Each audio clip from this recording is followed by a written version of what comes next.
Hail, hail. Thank you for downloading and listening to the Celtic Lifetime 11 podcast, brought to you by CelticUnderground.net.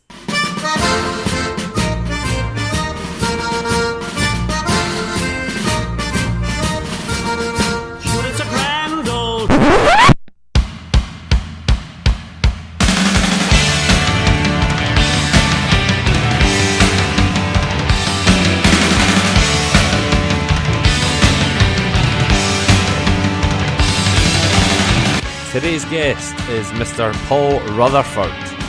Second show in a row where we've had someone that went to St Modens in Stirlingshire as the guest. We were both veterans of the Wayne Biggins stand. Had season tickets, possibly right next to each other, although we don't really remember that, but we wouldn't have been far from each other. We would actually meet years and years later when we were both aspiring writers living in Glasgow. We met at some party in the West End. It turned into a major session in the Admiral Bar. It's a good night. Paul now lives in London. He's heavily involved in Clapton Community Football Club, a club which went kind of viral a couple of years ago when they had a strip celebrating the flag of the Spanish Republic and the International Brigades and all that Spanish Civil War stuff. I once wrote a dissertation about that, if anyone cares. Paul, more than anything, he has the best voice of any person I've ever met. He's grown up in the middle of Scotland, lived in Edinburgh, lived in Glasgow, and smoked about 1 billion roll-up cigarettes along the way. And in true hipster style, he has he's breathed some life into this podcast by choosing some alternative players. Enjoy the show. Right, welcome to the show, Paul Rutherford. How's things, Paul? Good, Anthony. How are you? Brilliant. I had my first swim in many moons today. Big Olympic-sized pool, 40 lengths, 2 kilometres. Feeling good for it. So I've started going out on my bike recently, but I've had screws falling out of it, so I'm currently back on 2 legs until I can get that fixed. There's nothing worse. My bike last week, a nut on the back wheel just started coming loose every time I cycled. So every time, you'd cycle a kilometre and stop and just check, fix it. But I don't carry a spanner or any kind of tool. So, and I don't think my left hand or right hand is that strong to fix this. So, bit of a nuisance, but still, I'll get that. I need to get that fixed, actually. Right, so you are on the show to give us your Celtic Lifetime 11. You provide the formation and all the players, justifying whoever you choose. What is your formation? Right, well, when I initially put this team together, I went for like an old-fashioned 2-3-5 with half-backs and inside forwards, but I thought that's maybe taken it a bit too far. But I basically kept the same team, and it's a 3-5-2, but one of the forwards is basically a number 10, so you've almost got a 3-6-1 with two. Your wide men are very attacking as well, so it's not a team I'd play away in the San Siro or in the New Camp, but I'd be pretty happy with it at Celtic Park to give someone an absolute doing. Okay, but you are badging it potentially as a 3-6-1. Yeah, this is loading the midfield. Well, I love a number 10. What can I say? Apparently, you love more than one number 10. Anyway, as we always start with the goalkeeper. Who's your goalkeeper? There's only really 2 choices for me that are even possible, just because we've only had two properly good goalkeepers in my lifetime. I've had maybe 1 or 2 that are half decent. Given that one of them is hanging up in the air right now, I'm going to have to go for the other one, who is Artur Boruc. Ah, right. So petty modern squabbles have dethroned a choice, and we're going with an old lunatic. It was a 50-50 between them, I think, and yeah, that petty vendettas one day. I mean, Boruc was a properly world-class keeper. That World Cup in 2006, he was one of the keepers of the tournament when he was at us. I don't know. His shot stopping was just immense. It's not his shot stopping. His one-on-one. If it was a one-on-one, you wouldn't bet on anyone scoring against Boruc. He just made himself so big. Definitely. And he's also a head case, which you'll have to see. You'll have to get a bit of that winding up going on constantly. He was a troll before the time the word troll existed, I guess. I wonder when that term became, a dictionary word. You could probably find that out, I guess. But yeah, he did enjoy trolling our greatest enemies, which, it made it very easy to love him. Yeah, I mean, there's Spartak when he saved the penalty? Yeah. Yeah, I mean, that's one that's just kind of burned into my memory because that was a huge game. Also, the Dundee United when he just slotted away that penalty. It's like that. Yes. The two ends of Arthur Borwick in 2 games when he just like top binned it. Like, there you go, mate. It was absolutely outstanding. Yeah, that was one of the great penalties. He just stepped up, side foot, placed it, postage stamp. Ain't no thing. Yeah, made it look so easy. The weird thing about, and I was watching back the penalty shootout recently against Spartak Moscow, and when they're all celebrating at the end, it says something like, even Lee Naylor gives him a hug, which seems to imply there was some beef between Lee Naylor and Boric. Is there a fight there that I've forgotten about? Does that sound familiar?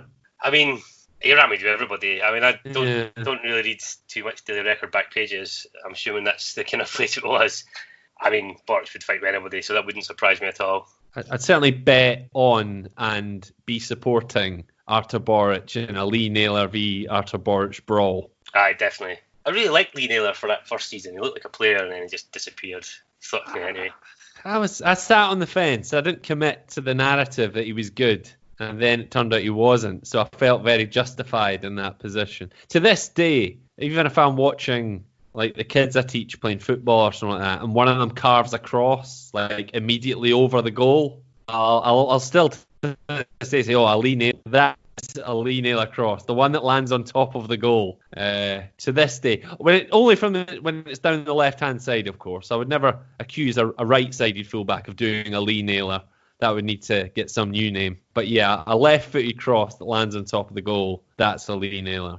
Anyway, Artur Boric is in your team. Yes. The holy goalie, and his distribution was good. He's throwing the ball out to one of 3 defenders. Are you going left to right or right to left? I'll go left to right. Okay, so who's your left of the 3? It's a pretty boring pick, this. I'm sure you're probably sick talking about him. When I was putting this team together, I had the rule that I had to have seen them play live. So that ruled out a lot of players from like the 80s and stuff before my time. But I saw this play one time. I mean, I'm not in Glasgow anymore. So I went to one game at Christmas, which was a horrific 0-0 draw. And Virgil van Dijk was playing in that game. Right. So I can't remember anything about that game, but he ticks the box. I mean, he's just class. I've been a bit... I know some of my choices, I've picked my own favourites, but I mean, Van Dijk was just the best, and it's pretty hard to argue with him being in there. Even if at us, he was very casual, because he didn't have to be that good. And he probably got shown up for it a few times in Europe. Yeah. Just because he was casual, if you're slack against, I don't know, Ross County, then your man's not going to go through and score. And I did wonder if he'd make that step up to England, just because that was the one element of his game that wasn't like amazing. He had all the technical attributes, had the physical attributes, but just that mentally he would just switch off and be a bit casual, and that was one thing he had to step up, and he's done that. I mean, it's a funny week to be saying that, because obviously he had a high-profile mistake for Liverpool for the first time in a long time, and the commentators were all making a big deal. Oh, Virgil van Dijk makes mistake, and then add to that, watching the Celtic Lyon game yesterday, just seeing how brilliant Denier is and was. Even back then, I was team Denier on the grand debate that could be had there. And I was just thinking, if you'd put a back 4 of 4 Deniers, you would never let in a goal. I mean, he's a proper hard man. Have you ever seen that video of him beating someone up in the street? No. Oh, like Denier's a psycho. I didn't realise that, but yeah, he was nearly done for assault. You're selling this Denier to me, can I admit? Yeah.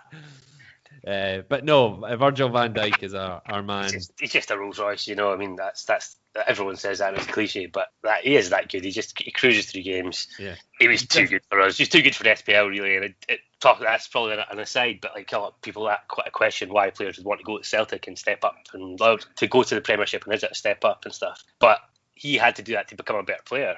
He had to have that. And it's anyway. There's a lot of obviously Tierney chat going on at the moment, so it's just in my head. But it's I think Van Dijk had to go because he wasn't. I'm basing on this on the player he is now. He's in this team. Yeah. Because he really had to move to become that player, which is quite frustrating. But that's the nature of times we live in. Right, who's next to him in the centre of your 3? Right, I want ball players in my team. Okay. And so going back through the archives of Celtic centre-backs who could pass a ball. O'Neill's defence is the only time we really had a good centre-backs probably in my time. And yeah, you could maybe argue that Melby could pass the ball. But so I've gone with Chris Jullien. All right. So 1 season so far, but still our current centre half. Yeah, I'm probably a bit weighted to modernity in this team, but I think he reminds me a lot of Van Dijk, actually, just because he's a similar kind of player. He's bigger, he's bigger, maybe not stronger. Sometimes, as long as we're not playing Livingston, I'm happy with this team. He's just a class act. He's controlled on the ball. He doesn't really get shoved off it too much. He wins most things in the air. He's the last ditch tackling's good. He's got it all. I'm almost concerned, not concerned, but how did he end up at us at 27? Because he's a proper player. We'll know in 2 or 3 years as to whether or not that pans out. Yeah, because he could go the way of how did we end up with a 27-year-old superstar. I mean, we paid a fair chunk of cash for him, but on the raw stats, the raw data would suggest why is he not playing for a Southampton or a Norwich? But there must be a reason. I mean, this is a guy that won a World Youth Cup with France, the same team as Pogba. So he's obviously been in and around the French system his whole career. But there must be some fault line. I think he can be a bit soft at times. But like I say, on a good day, he is, to me, another Van Dijk. And certainly a guy that I want to see moving into a box for a corner because I think he's going to score. Yeah, I mean, I know I'm probably going to have howls of derision from a lot of listeners picking Julian in here. I was going through it and who've struggling to find someone who I felt is genuinely comfortable in the ball. My Celtic's 4 days started with Mark McNally and Malcolm Mackay at the back. Yeah. And Julian he can pass the ball, and that's why he's in the team. Okay, right. So, and who's completing this 3-man defence? I mean, this is crowbarring someone in the back line, really, which is apt because that's what Martin O'Neill did to him when he was there. Just because when I was a teenager, this guy was my man, Jackie McNamara. He was my teenage hero, so he has to be in the team somewhere. I'm glad he's in. He makes my lifetime a living. So I'm glad someone's finally introduced him so we can talk about him. Why, as a teenager, Paul, were you such a big Jackie Mac fan? I think I played on the right when I was about 13, 14 when I was playing. And even I wasn't a right back, but he was the kind of marauding, gallivanting right back that getting into forward positions. I'd rather him than Donnelly, so I think that's why I ended up with McNamara. It's a strange one. I always remembered, it was one of these ones my dad must have picked up on an article about Scotland under 21s or something. My dad was we should sign McNamara, because he was aware that there was the original McNamara and that his son, same name, was coming through at Dunfermline. And he was always saying, we need to sign McNamara's boy. Even though I knew for a fact he'd never seen him kick a ball or anything. It was purely the fact he was doing quite well and he was Jackie McNamara's boy. Let's get Jackie McNamara's boy in. And he came in straight away into the team. First choice right back. Within a couple of weeks, he scored that brilliant goal away at Hibs when him and Simon Donnelly did a sort of aerial 1-2. He hit this sort of volley as it came over his shoulder. Absolute beauty. Yeah, I remember being the stand that day for that. I was just the wee flick over and he just lobbed it in.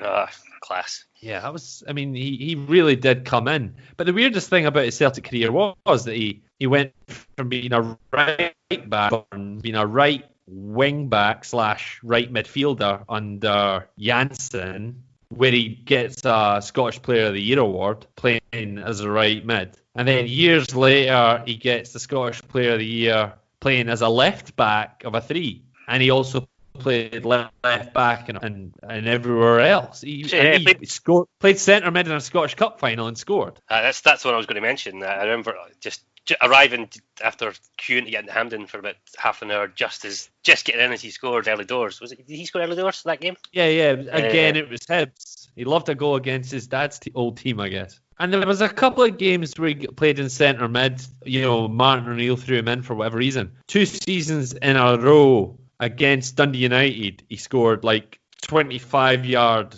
smashes in August. I loved Jackie McNamara. I think he was one of the most underrated Celtic players there's been. I mean, it's obviously the Liverpool goal. Which is absolutely. I mean, that was with his left foot as well. That's probably the one that sticks in the mind, just because that's probably one of my favourite games of that era.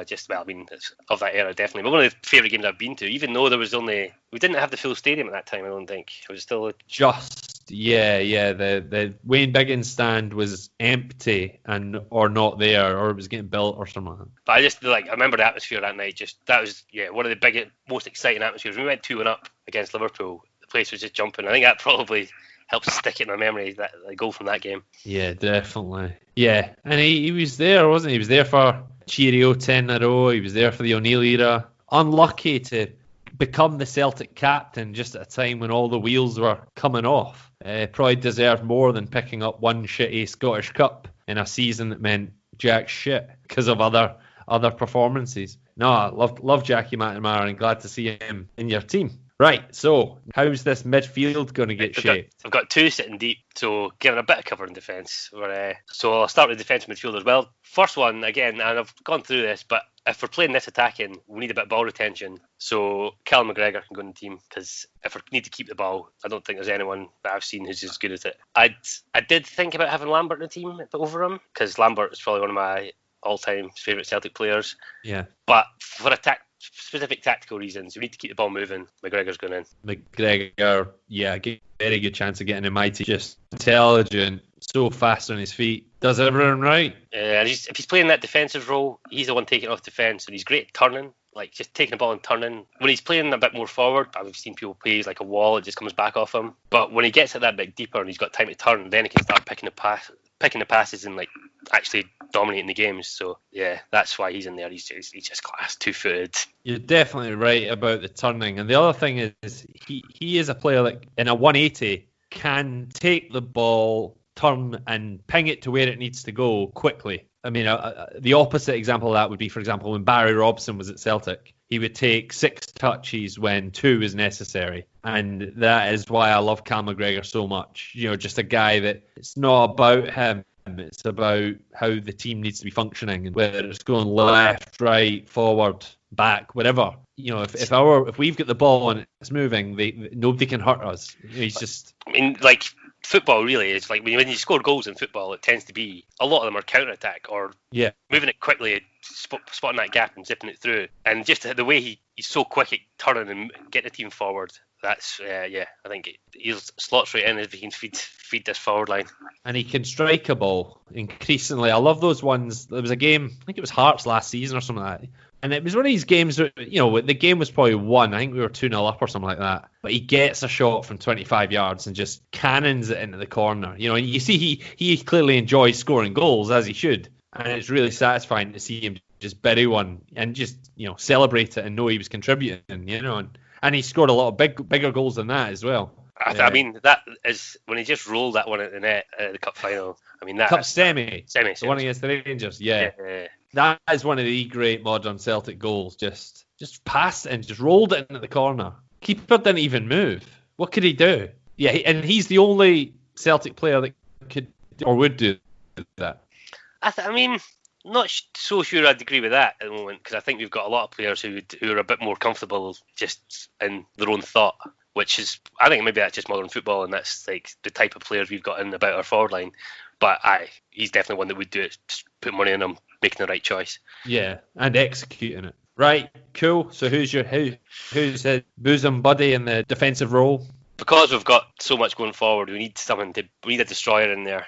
I'm putting Big Vic Wanyama in there. Right. First appearance in the show. And again, again, this is a very tactical choice. I mean, there's obviously a lot of good Celtic midfielders who could go in that defensive role, but I want someone who wins the ball, and that's what Vic is very good at doing. Yeah. The season he came into the team, he literally, the minute he came into the team, we were like 12 points behind in October or something like that. Wanyama came into the team, by Christmas we were top of the league, and he was smashing in 25 yarders against the Hearts. Wanyama was an absolutely brilliant Celtic player. Yeah, I mean, the fact that he was on the bench for a European Cup final like a season ago after having really bad knee injuries, he's obviously still got it about him. Well, maybe not so much now. I would have liked to have seen him back at us, but I think he played in both legs of the quarters and the semis. So he, as much as anyone, got Tottenham to a Champions League final, and history, he got dropped and they lost. So Sodom. I'd have taken Victor Wanyama back in a heartbeat. I mean, I don't watch enough English football to really know if he's still got it. I mean, he's not playing much, so hard to say. But I just, for romantic reasons, get him in. It's done now where he was in Canada now. Yeah, Toronto or something like that. But yeah, just in terms of a fan affection, a guy that, gets off the boat and says, "What number do you want?" 67. just pandering to us. Just absolutely brilliant. So you reckon, like, was he just on his phone on Wikipedia as he was walking in? Aye, 67. Barcelona, obviously, I mean, one of the greatest nights in modern Celtic, and he's the one that scored the goal. And, I mean, I'm not, to be honest, I've not even rewatched that game in its entirety because I reckon it'd be quite grim Hard view. work, yeah. But it was a defensive shift, and he was part of that unit. So, I mean, obviously, the petty vendetta keeper was the start of that show. Our only other number 67. Exactly, yeah. I think it was class. I was sad that he left, but I It's mean, inevitable, such a modern Celtic, and you've got to just enjoy it. I'm going to give an honourable mention to someone who was almost in the team, who I know you're a big fan of, is this Mr. Biram Kyle. Just based on solely on how good we thought he might have been in 2010-11, he almost made it in the team, but he's sadly moved out by Big Vic. Yeah, for 3 months I was convinced Biram Kyle was going to be Celtic's greatest ever player, and then that was that. Anyway, right, so Wanyama, McGregor, they can both score a goal, they can both put in a tackle. And I'd say Wanyama's one of the hardest. If you had to pick a sort of Mortal Kombat of Celtic players, I think I'd only bet on Bobo Baldi over Wanyama. And even in a Baldi v Wanyama fight, I'd want Wanyama to win. Although I don't believe for a second he would. He's too nice a guy. No, nobody's winning that. Nobody's beating Baldi in a fight like that. No. Right, so how's the shape of this midfield beyond this? Well, it's basically just left to right at 4, basically. 2 wingers, 2 number 10s. Right, okay. The wingers are normally wing backs, I suppose, but I wouldn't rely on them too much for defending. They'll put a shift in. No, I mean, in fairness, that probably it's not like I've seen them both play in this role, in a wing back role, but they're definitely more forward players. Right. So I'll start on the right wing, and because we've not got much natural width in this team, it's all in the centre, so we need someone to stretch it a bit. So I'm going to put James Forrest in the right wing. Okay. Second appearance in a row. Is it? Aye. Yep. I mean, just longevity almost as well. I mean, when he first came through, everyone loved Forrest because he was just pace and directness. That's what we thought we were getting with him. Get him running at somebody, he's just going to fly by them, or a ball in behind even better. He'll get him behind them, he'll cut it back, he'll shank across, or he might ping on the top corner. But then when he shall not be named came in, he changed Forrest's career. He made him, Forrest made himself a great player in that period. He can use his 2 feet, he cut inside, you don't know which way he's going to go anymore. Got to step overs, he's got a link-up play. I think he's an absolutely great player. I mean, he's wide on the right, but he's still really a number 10. There's going to be a lot of interchanging going on in this team. Yeah. But Forrest does give that natural option of like hitting the byline and swinging in. When he first broke in, it looked like he had a really strong left foot as well as his natural right. And I was convinced he was a sort of the heir to Lubo in how 2-footed as he was. But then that phased out. He became very right dominated to the point where I would have likened him to Didier Agat. He had no left foot whatsoever. And then last year he cut inside, was it the Cup semi-final against Aberdeen, and gunned in a 25-yarder with his left foot. It's like, it's back. So one of my minor criticisms of him, has ebbed away, and he's now firmly in a position where I would always pick him, and I would never hear any criticism about him. You take what you get. If he was as good as he was every single game, he'd be playing for Real Madrid. So let's be realistic about this. He's at Celtic. He wants to be at Celtic, and as long as he stays there, I'm happy for him to be in the team. And he turns up in European games as well. I mean, he's scored some big goals in qualifying. I remember being in the new camp when Jordi Alba scored that last minute winner, and I was in the Barcelona end, and the boy next to me was just like raving about Forrest. Yeah. I think he had a good run or something. It wasn't, but he didn't look out of place there. And he has stepped up to play at that level. And there was that great little phase last year when he started looking like bloody Gareth Bale for Scotland. Scored a hat-trick in one game, and one of those times when Scotland just picks loads of Tims and we start playing well, I know, we basically just played the Celtic team that day and we just lost it. And a couple of months later they forget about it and start calling up Ryan Jacks and shite like that, and we turn shite, and then we ask the question, why are we still shite? It's like, well, I could answer that. Anyway, James Forrest. Yeah, I mean, just his goal against Rangers, one where he turned inside and then fired it across the way. I mean, I've watched it back on TV and it's probably not quite as good as I remember it in that moment. But I remember turning to the boy behind me like, I was like Archie Gemmill, that was amazing, man. I think I'd argue it is, and it is as good as Archie Gemmill's goal, other than the fact that it's not Wim Jansen getting left on his ass. It's what's his name? I mean, the fact that two players just kind of got lost and ran away from him, Gemmell can probably wins that, but in that moment, it was as good, if not better. Who was it? I'm glad I've forgotten his name, but I did enjoy laughing at him. What was it? Halliday. Yeah, I guess that takes the goal down a peg when you're only beating shit, really. But I was glad that he followed it up with another goal against the Huns. Because it could have been easily, if he does, his performance against the Rangers at Christmas time was rotten, and he owes us some big games against the Huns. But he did, he broke his duct with that brilliant goal in the 5-0 game, and then again scored a good winner the following season. So Forrest, excellent Celtic player. Yeah. Glad to have him in your team. Right. So who's your first number 10? Right, an easy one here. You're probably sick of it talking of him, Lubo. He's got to be in this team. I've got this team of attacking dandies, and Lubo's got to be in there. He's just so class. I mean, there's not much that hasn't been said about Lubo. Probably the most skillful player I've ever seen in terms of just being two-footed, being able to pick a pass, being able to strike a free kick. All-round great player. Probably didn't have the fitness when he came to us. And a player that these days we would, because obviously when he signed, nobody had heard of him, and it was all like the press were, who's this 33-year-old we're signing, and the fans were thought the same, really, because who is this guy? In the days of YouTube, you'd be like, oh, this guy. Yeah, you'd look it up. Yeah. But back then, it's like, who's this joker? And he played his first game. I can't remember who it was against. The week Dundee. Before, Dundee. He played just a delightful through ball. I don't think we scored with it, but it was just a lovely through ball. And on the bus back after the game, there's a player in there. Maybe there's something in there. And then the next week, there's a player in there.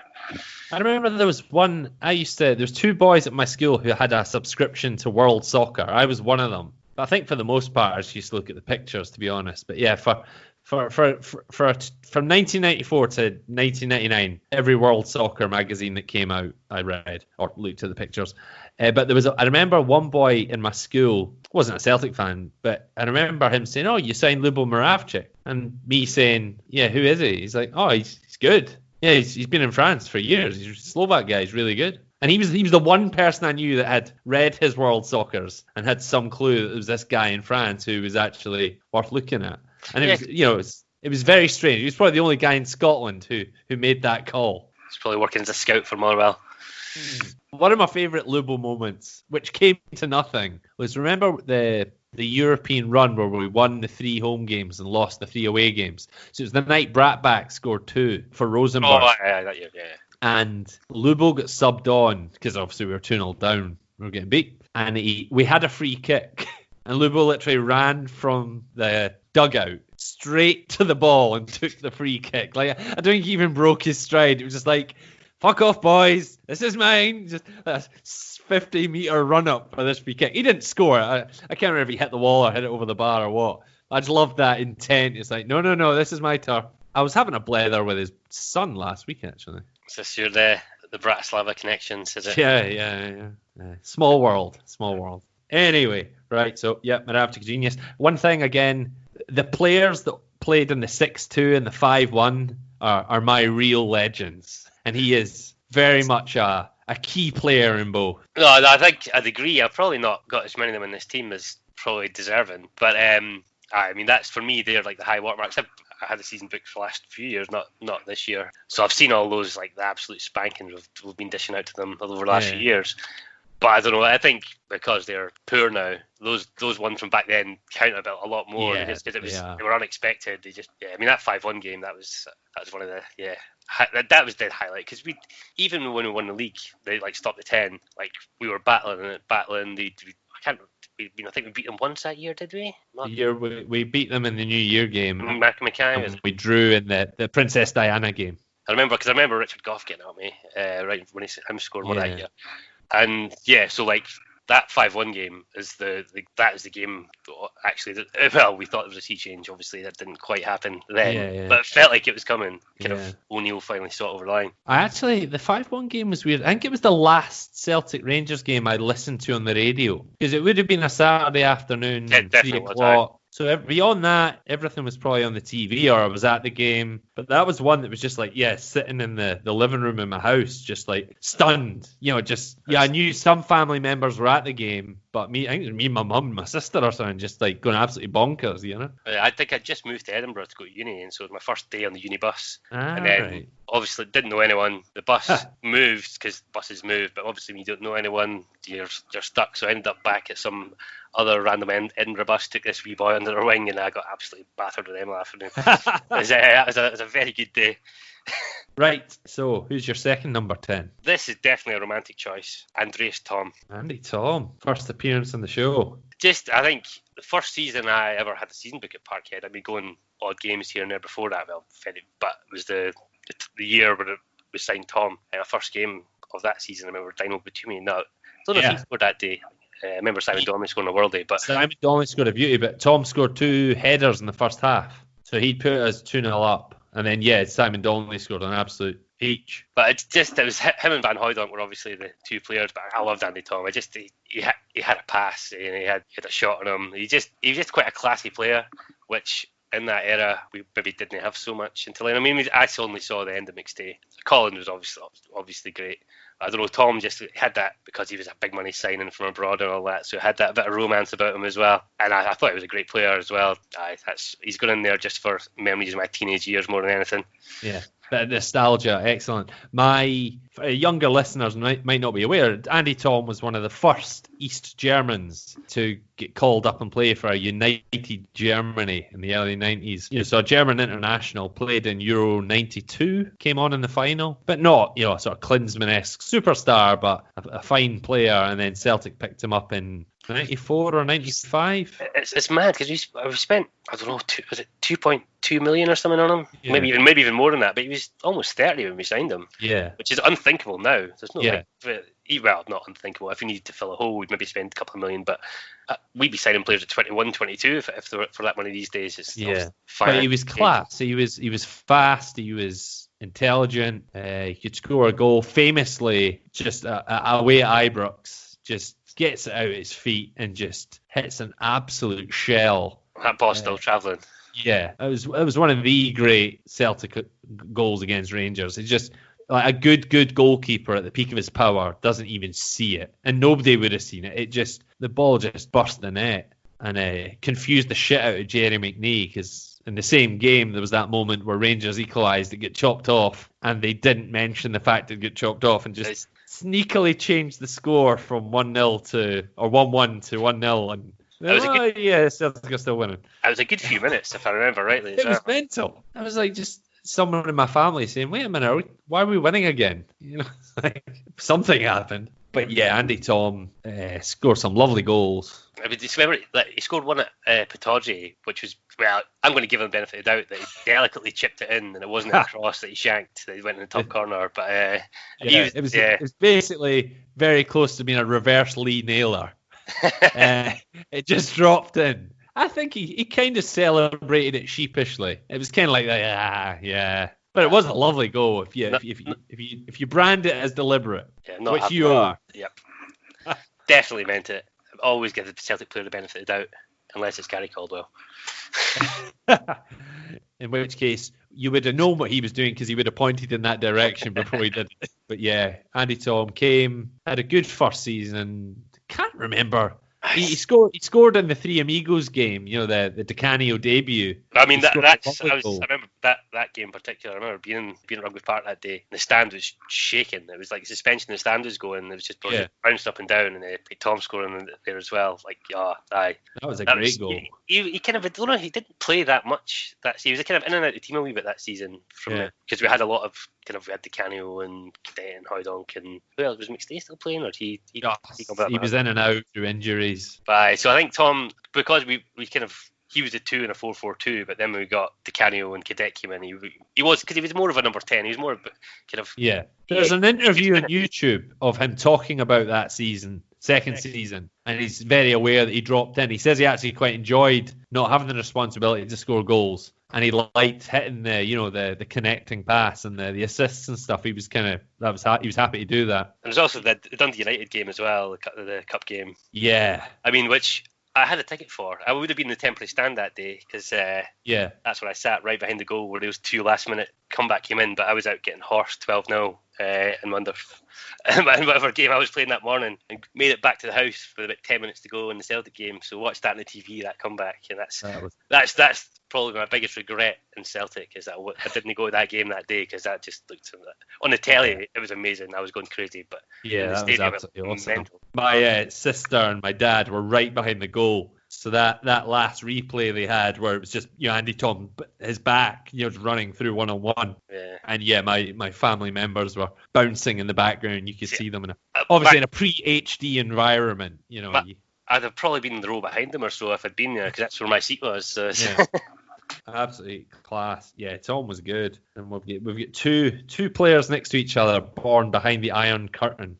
There you go. That's a nod to the podcast. Right, left side. Left side, based on the fact that he won as a league alone in 2005-06. Sean Maloney's got in there. Right, first appearance in the show. Again, I mean, I've got a romance. That season, I just got a season booked back at Parkhead. I had one for a few years, and that was an aging O'Neill side, which with Strachan ball, just pass it to side to sideness. And basically our game plan seemed to be get the ball to Maloney, he'll skin a man and create some space, and then it'll open up. And he did that all season. I mean, he scored some absolute crackers. Yeah. They got Player of the Year and Young Player of the Year that year. Almost single-handedly won his league. Him and Zarafsky maybe. Yeah. But one of his leagues had Lennon, who could hardly run by that point, plodding about in midfield and stuff. Yeah, that's I always post on Twitter, usually at this time of year, the endless line of Celtic's Player of the Year winners. Not like Scotland's Player of the Year, going back to the Canio, Scotland's Player of the Year has basically been a Celt 23 out of 25 years or something like that. And if you were to take all their individual seasons, whose Player of the Year season was better than anyone else's, Maloney's that year would be up there with anyone's because he really was excellent. He scored some lovely goals. We're talking about Tom's goal against Rangers. I mean, that Maloney goal, that went against Kloss, and Kloss just scrambling across, smashing in from 40 yards. I mean, aye. And the scissor kick away at Dunfermline. Aye. That was ridiculous. I was on a train that day. I'd moved to Edinburgh, and for some reason that I'd planned to be in Edinburgh for the game, and the typical trains, they were running late, so it was one of these ones I had to listen to. And I remember weaving through the borders and just go 1-0, 2-0, 3-0, 4. It's just, oh, you bam. I would have enjoyed watching this one. And Lennon scored. Yeah. Neil Lennon shapes one in from the edge of the box. Zarafsky scores the rest, basically. Yeah, so if I'm having Moravcik, who's the master, and then Maloney, the Padawan's gone in there. It goes along with it's what happened to Maloney was a bit sad, not sad. He never really lived up to that potential, that levels he had in 05-06. O'Neill, he got injuries even the next season. He wasn't that regular. Then he moved to Villa with O'Neill, looked all right. Then injuries took him, and then he came back and he was decent for us, but never quite at that level. But he was just a class player, though. I mean, I'm kind of talking him down here. I love Maloney. I think he's a similar stature to myself, which might be why he gets a wee few bonus points. More than the wee man. If you can see your knees in shorts, then it's cheating. A couple of months before his debut, remember he came on at Ibrox. Yeah. And I think I remember my brother made the observation that O'Neill must have just looked around the youth team. It's right, who's got the most Fenian name imaginable? We've got Sean Maloney on the books. He's coming on at Ibrox just to wind them up, which may have been the case. But no, a couple of months before even that game, I'd gone to a youth cup tie in Dundee at Dens. Literally, there was 2 people in the stadium, me and Willie Faulkner. He might remember that. I was the other guy. And Sean Maloney scored 2 in a 2-0 win and then got carried off in a stretcher. So that game was a metaphor for what would be his entire career. Lighting it up, being excellent, and ended up in the hospital. But yeah, a couple of months later, he was in the first team. And there was flashes, wasn't there? He really did look good. And then with O'Neill gone, he did take the responsibility that Strachan gave him. I mean, we're talking about those Strachan seasons, but it was Maloney one season, then McGeady the next season. Basically, that was Nakamura came into more next season, to be fair, because Naka was there that season 05-06 as well, but he was finding his feet.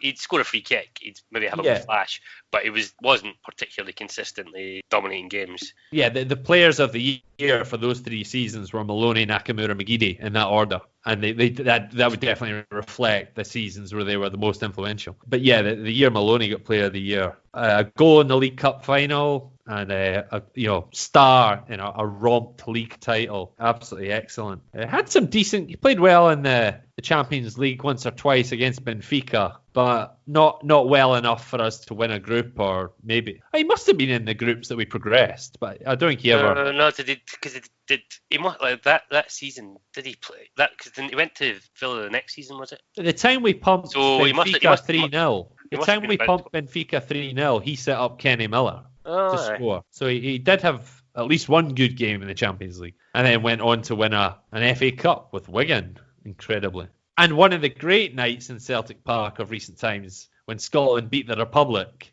and the managers were Strachan versus O'Neill, and just what a brilliant celebration of Celticdom that evening was. I know, I watched that in a pub in Salisbury.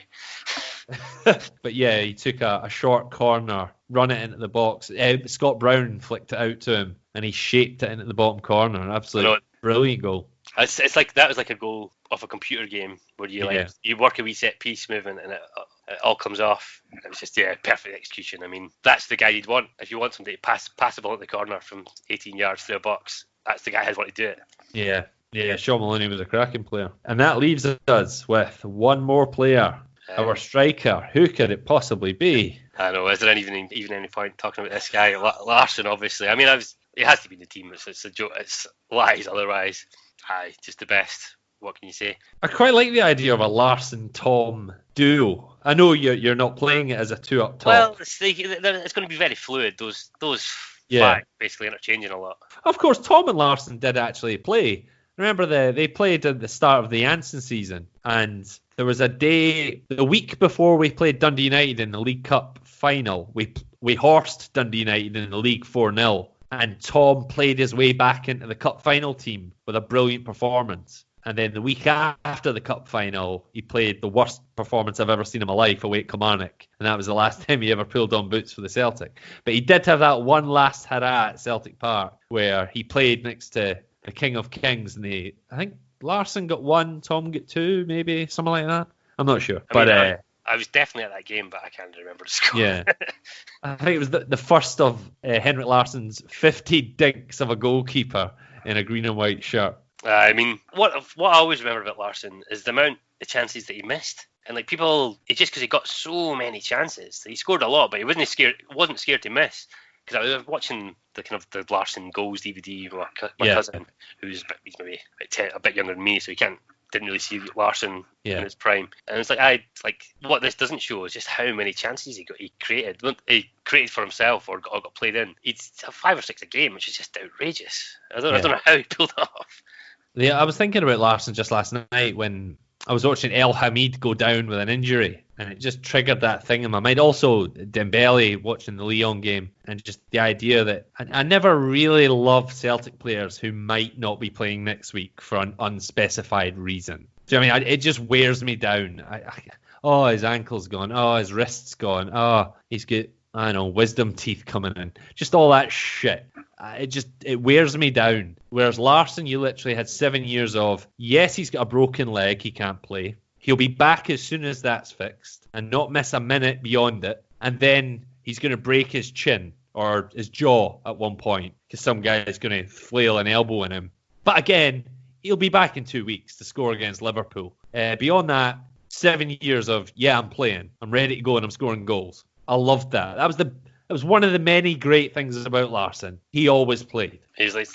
I remember there was a period at Celtic Park where it was almost pointless that they gave out a man of the match because it was him every single week. Like whoever the sponsors player of the match, Henrik Larsson, and you couldn't argue it. It was just because he just was the best, and a very good team. He was just the best by miles. It was like the kind of the first O'Neill year, for example, where he just dominated 53 everything. goals. Yeah, and there was that. It was Chris Sutton said somewhere recently. He was joking about how 1 year like Neil Lennon got Player of the Year at like the the award function, the players function, and such says they're all just sitting laughing because they all knew this guy Henrik 7 years in a row Player of the Year. In reality, maybe 5 or 6. I mean, even the season he breaks his leg, he scores like 17 goals. He'd racked up that many by October or something like that. Just an absolute goal machine. And then that season he came back on the last day of the season and played with all the kids, and we beat Dundee United, and he played in the hole behind Paul Lynch and Birchall, I guess. Simon Lynch.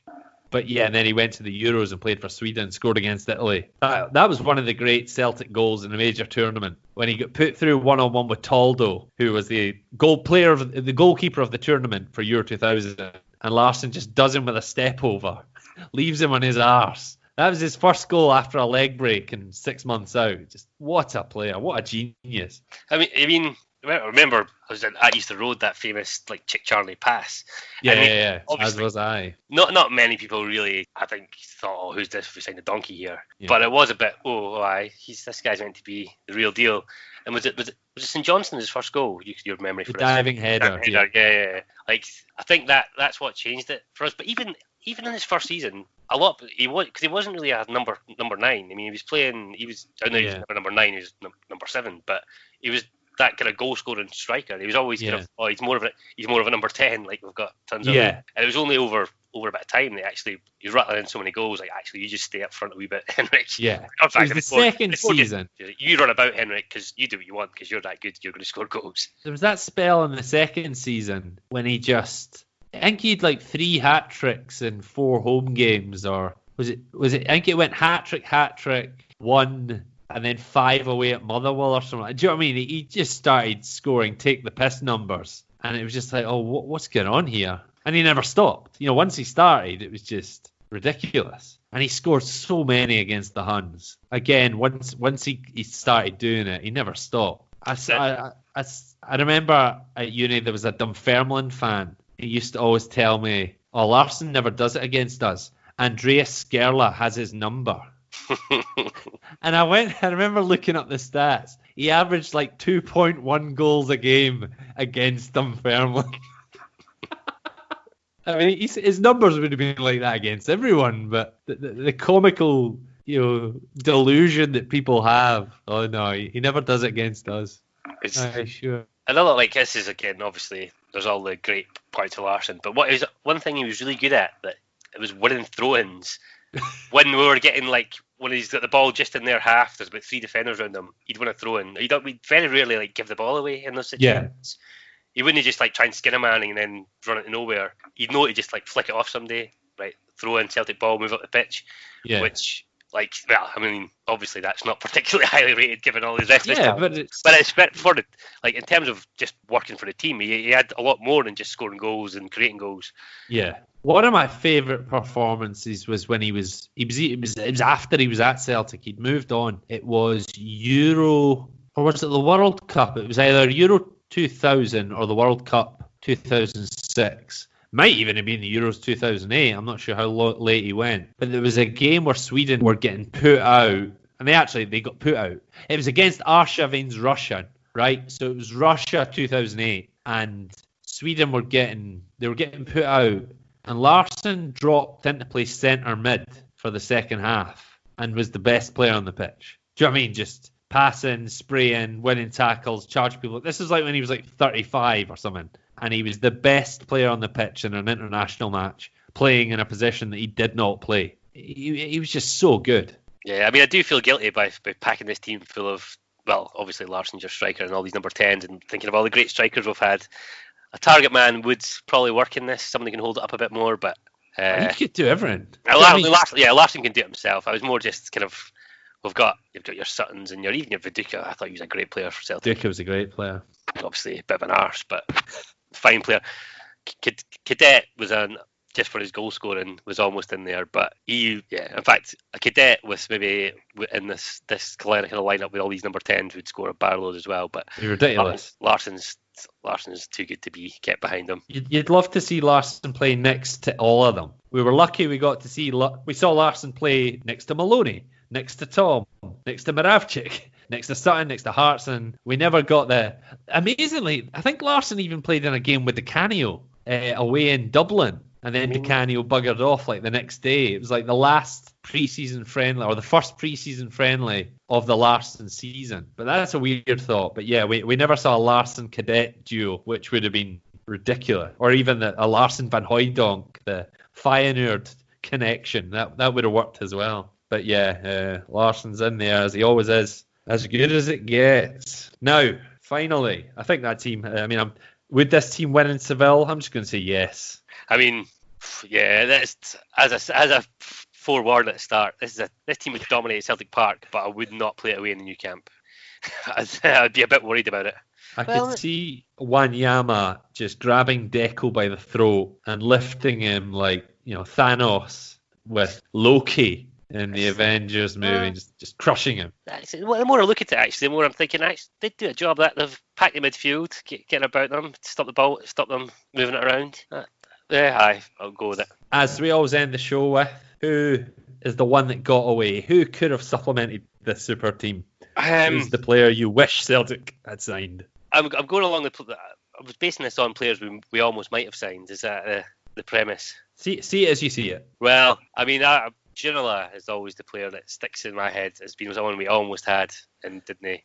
He would have probably wouldn't have Andy Tom in the team if Ginola came that year, because that was the kind of one sign in the season not policy, but one big name player to get to sell the season books. And he was just class. I mean, he again fits in by players who like to pick it up in the hole and spray it about, ping it in the top corner, beat a man. And it was so close. Obviously, the gap between England and Scotland was a lot different then, in terms of just because ticket money was what paid wages, whereas something like that now probably wouldn't happen. If there's a big Premiership club in for a classy player from France, he's probably going to go there. I wonder if we had a time machine and we could go back and say, right, this is our last chance to sign a marquee player. That we will never be able to do this again. I wonder what the year was the cut-off. I mean, I know Larsson was one of the highest paid players in Britain at the time, but even then we didn't pay crazy wages for him. I wonder what was the last time we could have gone and spent big money in inverted commas. Who could it have been? And Ginola would have been a worthwhile investment, because we would have made the money back. Yeah, I mean, probably not knowing Celtic, because we'd have probably kept him till his contract ran down and then the boss, because that's the way we operate. Well, in recent seasons, we were maybe not so bad at it, but previously, business was never something we were that good at. But I just stuck in the throat again. It was just because I remember when he played us in pre-season friendly and Newcastle and gave him absolute pelters. There was a lot. I think there was a lot more kind of. He came back as well in a Tottenham shirt in a 2-2 draw that Darren Jackson scored in. Maybe that's the game. And I remember wasting a lot of energy booing David Ginola. And I had no beef with David Ginola, but I did remember enthusiastically getting involved in that pantomime and abusing that poor Frenchman for 90 minutes. I mean, I'm pretty sure he thrived on that kind of. He's got that kind of look in his eye. I bet he loves getting it right up him. There's some players who can tell just love getting stick, because then when they skin two men and slot it in the corner, just like, aye, all right, you like that? Yeah. The only other time I gave a player that much abuse, and again, it was someone that predated my beef. It must have been Mo Johnson's last game at Celtic Park for Falkirk, and it would have been Tommy Burns, the Tommy Burns season, first season at the new Celtic Park. I was in temporary stand that day. I remember. Yeah, we beat Falkirk, and this little redhead was running around up top, just still getting it thick. Amazing to think it was only 5 years after the crime. At that point, he was still getting it. I got well involved that day as well. Anyway, excellent. Thanks for doing the show, Paul. This is an interesting team. A lot of new talent that's been breathed into the database. I'm now collecting a database so I can see who is our more popular player. Yeah, I mean, this is cult heroes, if I'm honest. There's a few in there who, if I was to pick probably who is the absolute best team that's going to roll over everyone. I mean, I imagine a lot of people have the same team, so I'm going for some personal heroes. David Hanless sadly misses out. For me, Wanyama and Matt Namara are guys that are both in my equation. Like, they would be in my, and I'm surprised that nobody's mentioned them up to this point, because they're just brilliant Celtic players, brilliant footballers. It was good to have some new names. All right, I'll let you get back to your hipster London lifestyle. Hail, hail. Cheers. Cheers, guys. This podcast was brought to you by Supersound. Super